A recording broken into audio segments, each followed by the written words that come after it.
சரவணா, இப்போ எதுக்கு நீ இப்படிலாம் பேசிட்டு இருக்க? கனி உன்னை விட்டுட்டு போயிட்டா நாங்களும் உன் கூட இல்லையா? இங்கே பார், யாருமே இல்லாமல் ஒத்தையில் நின்னா தான் நீ அனாத. ஆனால் உன் கூட நான் இருக்கேன், சக்தி என்ன இருக்காரு, அப்படியே இப்படி பேசிட்டு இருக்க? நீங்க என்னதான் ஆறுதலா 4 வார்த்தை சொன்னாலும் உண்மை அதானுங்க.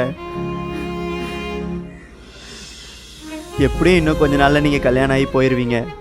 அதுக்கப்புறம் நீங்க சொன்ன மாதிரி ஒருத்தரும் இல்லாம ஒத்தையில தானே நிக்க போறேன்.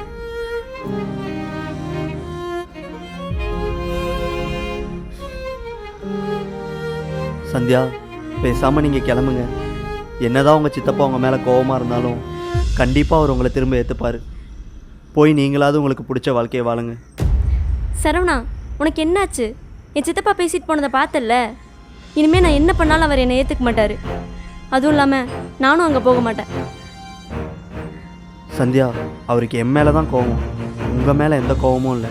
நீங்கள் போங்க, அவர் உங்களை கண்டிப்பாக ஏற்றுப்பார். ஓ, நான் போயிட்டேன்னா அப்போ நீ? என்னை பற்றி கவலைப்படாதீங்க, நான் பார்த்துக்கிறேன். நீங்கள் கிளம்புங்க.